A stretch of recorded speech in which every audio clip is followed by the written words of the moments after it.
Like, how many times have you showed up for, it could be like a gym, a big box gym, a class, a boutique place, who knows, whatever kind of exercise place, even a walk that you were like, I'm going to walk the track this many times for this long, right?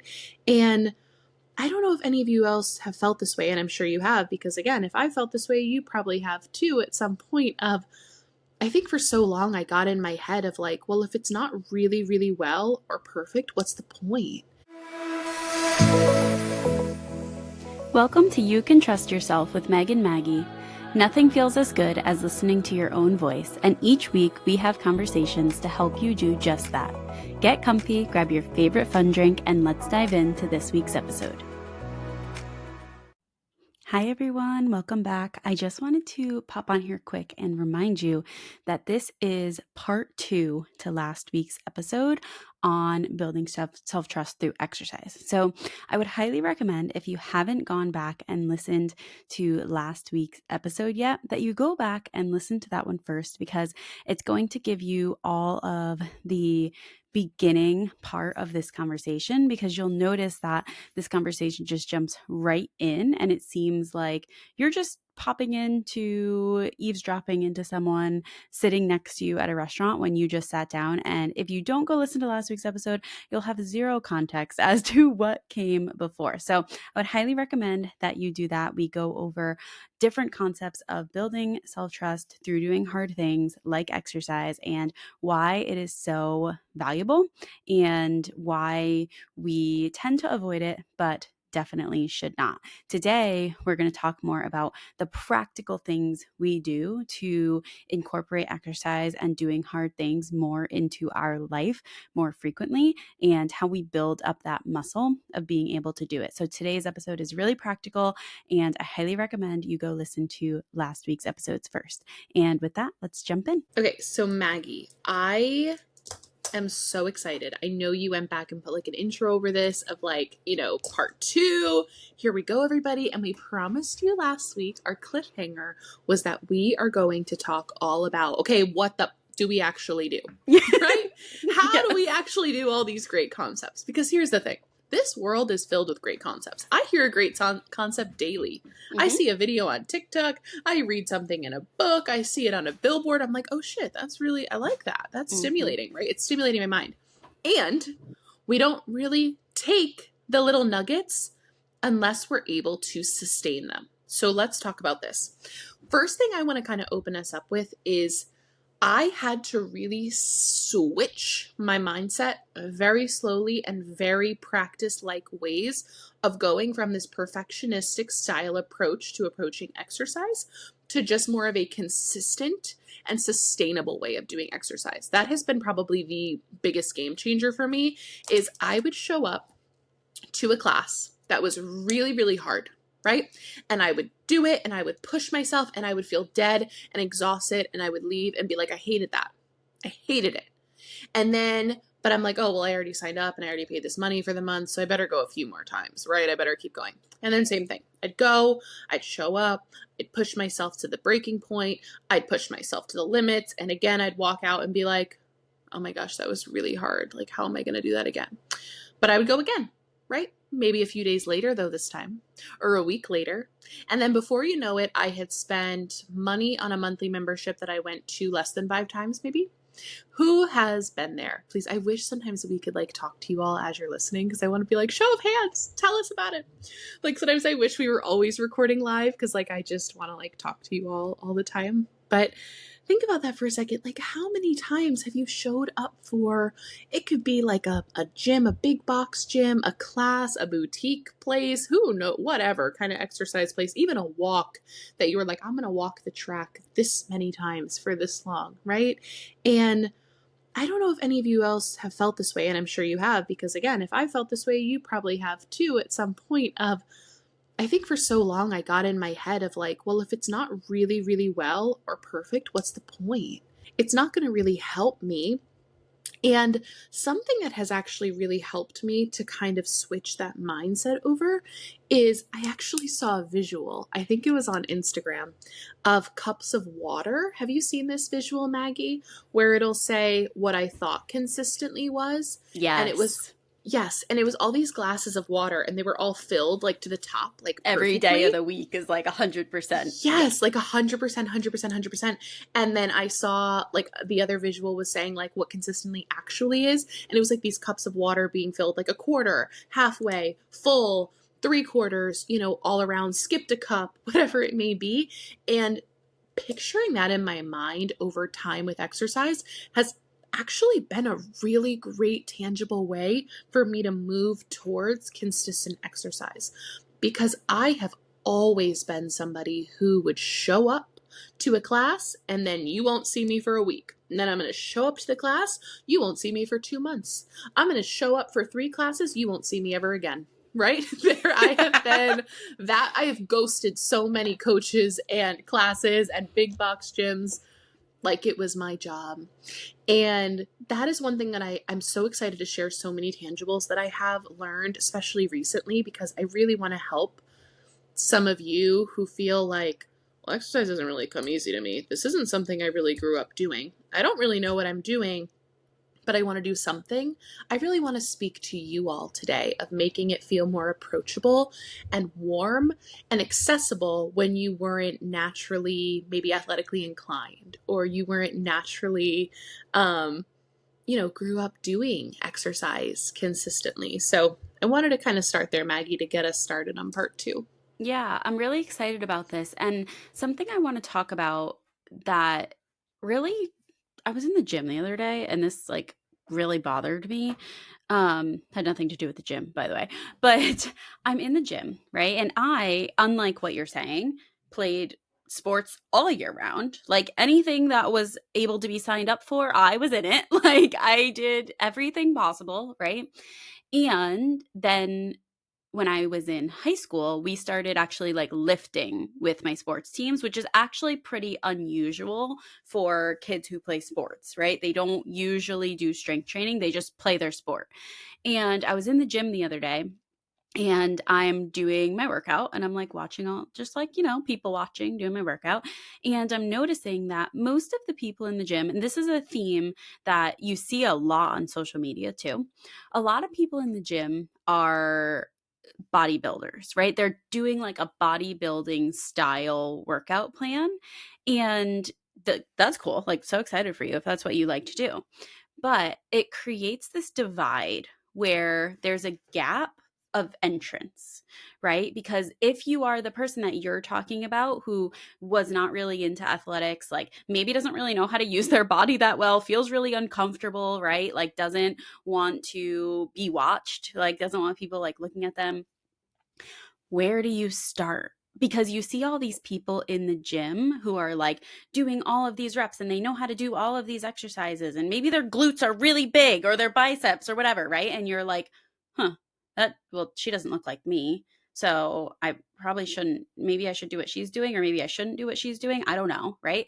And then you have all of these people who are or were athletes who also have no familiarity with the gym because they grew up playing their sport. And so those people are also just as uncomfortable going into the gym because like, well, I played soccer my whole life, but like I don't know how to use a barbell. Like I don't know how to squat, right? And so I'm in the gym and I'm watching all these people and I'm like, why do we have such a disconnect between doing something functional and strength training, right? Or doing any sort of exercise. And I'm excited to have this conversation and talk about like ways to get introduced to exercise and like where you could start or like where you could go next, because I think more people than we think feel that way. I think athletes feel that way. I think people who are not athletes feel that way. I think dancers feel that way. I think everybody feels that way when you go into an environment that's uncomfortable. Like for me, as an athlete, as someone who has extensive education in strength training, when I went to my first yoga class, I was like, I do not belong here. Like, I do not belong here at all. I'm so uncomfortable. The instructor is saying all of these words that sound like a different language, and I don't know what they are. And she's not demonstrating them in front of me, and I'm supposed to just know what's going on. And I don't know what's going on. And I don't know what Shavasana is or downward dog or like any of these things, right? And so I think everyone feels that way in different situations, and it's a lot more widespread than we think. And I'm so happy that you brought us there to open up like our tangible conversation, because we need to go there for a second, because it kind of evens out the playing field, if you will. Let's stick with the sports analogy of being able to even approach this topic. We've got to start to become more comfortable with it. And to do that, sometimes we need to make little tweaks and adjustments in order to make ourselves feel more comfortable. You could not catch me walking into a big box gym right now and going and using a barbell thing or whatever. Look at me. I'm just calling it a barbell thing. I actually know how to use it. I learned in college, and you would not catch me dead going and doing that. And as confident as I think I am, and as self-trusty as I am having my own podcast, the quickest way that I will feel like I'm not is in the discomfort of a gym of people who know what they're doing, or I think they know what they're doing, and I don't. Yeah. All of that goes out the window. Cancel the podcast, cancel therapy, cancel confidence. It's gone. They have in a bro gym. Get me out. They have one loose big hydro jug, like the OG hydro jugs, not my cute little. My husband has one of those. Not I have my one cute too. tumbler. They have like the OG one, or they have like a gallon of water if they're like hardcore. They just have like an old classic grocery store gallon of water. If they have a classic gallon of water, I'm gone. Yeah. I'll see you. This is so intimidating, right? Okay, so if you are listening and you have been like, yeah, to anything that we just said, then the rest of this is going to be for you. So Megan, I want to ask you first, okay? As a new consistent exerciser, okay, what were you looking for, and like what did you find that helped you like tangibly in the gym setting to be consistent? First things first, I had to know a little bit of my likes and dislikes. I knew that I didn't want to go somewhere that I already knew I didn't like. I mean, look at my like visceral reaction to big box gyms. I'm not going to a big box gym right now. She's like, maybe in the future. No. I'm not going. I don't have an interest. Therefore, I have to look outside of my interest. What do I like? I like humans. I like connection. I like laughter. I like music. I like good vibes. Okay? I want to be around people. I'm going to look into classes. I had to start to look into classes of I like dying amongst company. I want to know that you're struggling and I'm struggling and we're doing the same thing at the same time, and we're going to listen to some good music and we're going to push through it, right? I also like, especially for those of you who are listening who may be in a transitional phase. I mean, so many of us, a lot of our listeners are, in a similar-ish age category, 20s, 30s, maybe some college students. A lot of times we're in different places than we grew up in. So we're in different communities a lot of times. Gyms are great places to build community. So to answer your question a little further, Maggie, I was seeking some community. So I was looking for a place where, hey, I'm going to say hello to a lot of the same people every day, whereas big box gyms don't give me that. Now, if I went at the exact same time every day, I'm sure I'm going to see the same dude with his gallon water bottle every day. But are him and I like saying hello and like chit-chatting? I don't know. Maybe I haven't given him a chance to show that he's a nice warm human, because I'm sure he is. I'm just too scared because he's got a Poland Spring gallon water bottle, and it's not going to happen in those ways. So I'm first going to classes. My tip for any of you who also love classes is to introduce yourself to the coaches. It's so easy to not, and good classes will actually kind of like force you to. They'll be like, oh, it's your first class. They should be introducing themselves. They should be introducing themselves, but they all don't. So as hard as it may be and uncomfortable as it may be, but remember, we got to do some hard things sometimes. Introduce yourselves and tell them a little bit of your goals. I told my coaches when I joined this Orange Theory, I was like, I've never been consistent. It's so easy for me to be like, hi, how are you? Come to a few classes and then dip out on you for 6 months. And I wanted to really say that to them, one, for accountability of like, okay, they're going to keep an eye on me now. And two, of it makes me feel more comfortable that, hey, these people who are here with me, they're a coach. Therefore, they probably have some well-intentioned of like, I want to help these people reach their goals. My goal is to be here consistently. And your warm, familiar smile helps me come back consistently. And that is something that I think is really important when we're looking for a place that we want to go. What speaks to you? If you're somebody who's around people all day long and you're like, oh my gosh, the last thing I want to do is go to a class, maybe you are more in the setting of a gym style or, wherever else people go and do things solo, maybe a run outside, whatever it may be.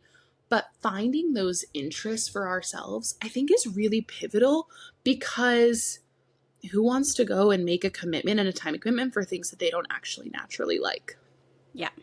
And how did you figure out what you liked and you didn't like? I had to try different things. Oh, So I had, really? yes, and Tell that me is more about that. Maggie's just like, her heart is just like exploding with happiness. There's two things I want to stay here. One, I had to practice, and I had to go to a CrossFit gym and see if I liked it. Then I had to go to a big box gym and see if I liked it. Now, also, this was all over the history of many years, especially at different affordability levels. There were a lot of times where, like, I couldn't go to a CrossFit. Even now, there's still, my Orange Theory payment comes out. I'm like, oh my gosh, here we go. You know, it's a big, they're commitments a lot of times. So many times in my life, I couldn't afford the option of saying, let me go and try different things. And we can still sometimes get tastes for things even when we go. There are so many places that have free yoga, like in the park if you live in warmer places, or they even will have it sometimes at the YMCA for pretty affordable prices. Check college campuses. Like, there's ways to find more affordable options. But getting familiar with myself of like, I like a switch up of different things, swimming, pools. I had to really go outside of the norm of lifting weights in a gym because that didn't appeal to me. And I knew that I needed some sort of consistent exercise, but I wanted to like it just enough. And there's one thing that I keep going back to on my notes that I want to make sure we don't skip. And I think it really is worth having a moment with because I think it ties in to some of our worries around fitting in, feeling comfortable, going somewhere. So doing what I do best, I'm going to go and bring us to a little bit of a weird place of I want you to kind of put on your childhood hat for a minute and a lot of our experiences in childhood around exercise. And it's interesting. For a really long time, I was like, it's so odd. We don't have like gyms for kids. Like, we don't really have many places like that. And if we do, they're probably very singular and not widespread, right? And so then I was thinking, well, where did children learn about exercise? Where did I learn about exercise? And for me, the answer was when I did ASO soccer, which was like my red beet, plum face, like times of running. And I wasn't very good at it. So I didn't play a ton. Then I played another sport. Again, wasn't very good at it, so I didn't play a ton. Tried another thing. And it kind of made me think, and I hope it makes you all wonder a little bit about our conditionings of it's not that those sports were bad. They had to play the kids who were going to do the things because the point of the sport was to win the games. I get it. But I do wonder if it reinforced something in me of like, I'm not really good at this type of X. Therefore, I must not be good at exercise. Therefore, why would I even try? Because it's just going to tie me back to that issue of self-worth of I don't really feel worthy of doing this because I never was worthy of doing it in the setting that was conditioned into me.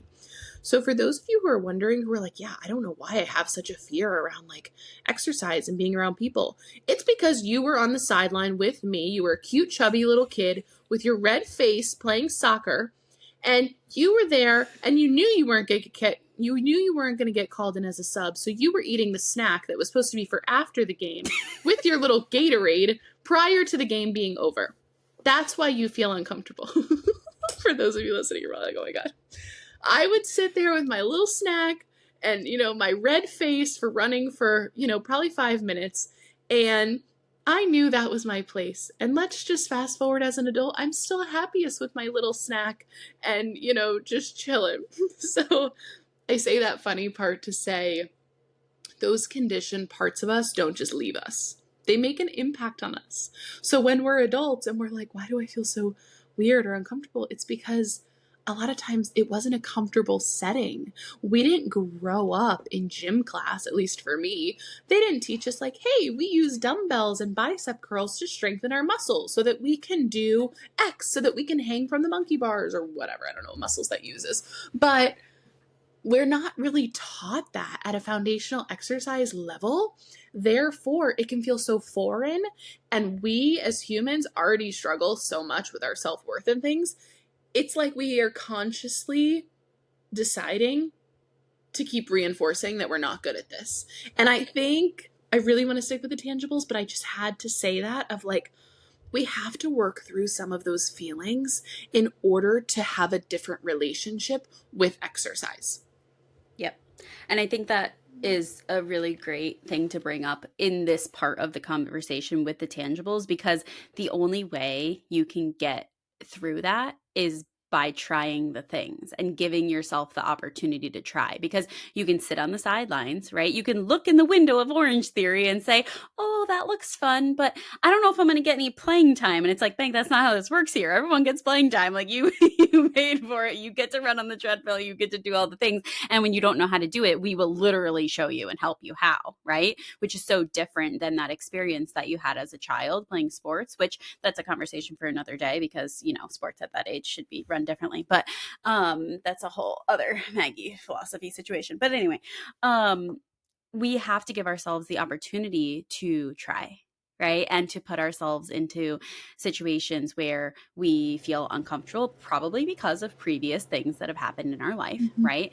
And create a new story. We have to have a new Yes. experience and create a new story. And we have to be open to the fact that you could, let's say someone listening, right, is like, oh, Meg said Orange Theory is fun. I'm going to go try Orange Theory, right? And let's say you go to Orange Theory and you don't have a good experience at Orange Theory for whatever reason. Either you just don't like it, maybe the coach didn't introduce themselves to you and they didn't feel like you didn't feel like they were there to help you.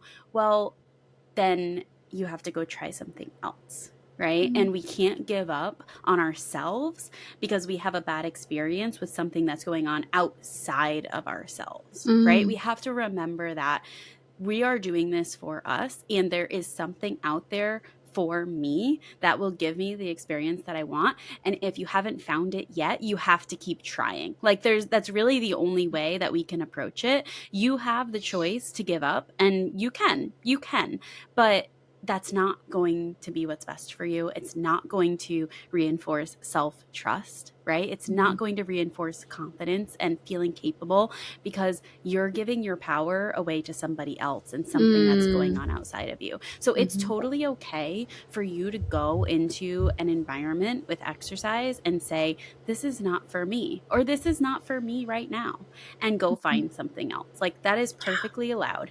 And so before we wrap this up, I really just, from a coach perspective, I want to give you a couple tips and things to think about when you are essentially interviewing a gym, right? Because that's what it is. When you go into a gym, whether it's Orange Theory, I go to Crunch, it could be a big box gym, it could be a CrossFit, it could be anything. When you go in, you're thinking, well, they're going to try to sell me on their membership. The first thing I want you to do is flip that around and think about it from the perspective of you interviewing them, right? Yes, they're going to ask you questions about your goals, but you also get to ask them questions, right? So Mm-hmm. some of those things you could ask could be like, if you're going into a big box gym, ask about the classes. What kind of classes do you guys have? What times are they at? Do a lot of people come consistently to them? Like, do you get like, a team type of environment here? Do a lot of people work out by themselves, right? You can ask about pricing. You can ask about culture. You can see how they respond to the questions that you're asking and see if you feel like they're interested in you. If they're not interested in you and it feels like they're just there to take your money, then go somewhere else, right? Mm-hmm. Like, unless you want to be perfectly left alone. And if that's what you're looking for when you go into a gym, is to be perfectly left alone, and they leave you alone, that might be exactly what you want, right? You might be like, please, I don't want this person to talk to me. Like, I just want to do my own thing. Well, then go find a place where that's what they do. Right. Mm-hmm. And I want you to think about it from that perspective, because you are investing your money, your time, your energy into this business that is helping you achieve a goal. And so it has to be aligned on both sides. I don't want you to go into whether it's a personal trainer, an Orange Theory, whatever it is, a yoga studio, and feel like it's okay if it's not really that great, right? I don't want you to feel that way, because that's going to lead to more problems with consistency, Mm-hmm. right? So I want you to go in and feel like it's also an interview of you interviewing them to see if you like what this thing is going to be like. And the more that you do that, the more people you talk to, the more places you go, you'll start to pick up on the things that feel exciting to you, that don't feel exciting to you. You're like, oh, I absolutely do not like this. I do want that, right? And then you can start to differentiate what would be best for you. But we Yes. have to start We have to take action. And if nothing else, please go outside for a walk. So that way we can start adding exercise into our lives. You are changing the story of what it means for you. Like hearing you say that to our listeners and to me, of it changes the narrative of the story. And that is, I think, what keeps so many of us from exercising, is that the story has been written for us in so many ways. And we're like, I don't really like that story. Whereas when we can personalize it and have the self-trust to personalize it, that is everything. And there's one last thing that I want to say to wrap up on, is for so many years, I just felt like, well, once I find the right thing, then I know I'll do it forever and ever and ever and ever. And then as soon as I stopped doing that thing, of course, well, then I felt like a failure. And I have really had to change my story of changing my language around, I love Orange Theory during this season, right? There will come a time where I probably don't have 2 hours a day to, now it's a struggle to get those 2 hours a day, don't hear me wrong, but one day I may not have those 2 hours. So I'm going to have to get more innovative with, maybe I have time for a 30-minute workout daily, or I have time to do it in my house, right? A 45-minute, put on an old school YouTube video and get after it, right? And that flexibility for it to change, I think, is everything for our self-trust, because we're literally trusting ourselves for it to change. Whereas a lot of times we associate, oh, I'm not doing it anymore, I must have failed. No, you're just adapting. You're evolving. You're trusting yourself to change. And that is really special. Yes, let's go. I love this so much. Woo-hoo! Okay. If I didn't have a call directly after this, I would be going to exercise because I'm so fired up. I love you all. Let's have a live virtual workout or in person one day of like a fun, I'm just putting that out there in the universe, of like all of us and the listeners like being together and doing something hard together to enhance our self-trust. I love that. Thank you so much. Do it, everybody.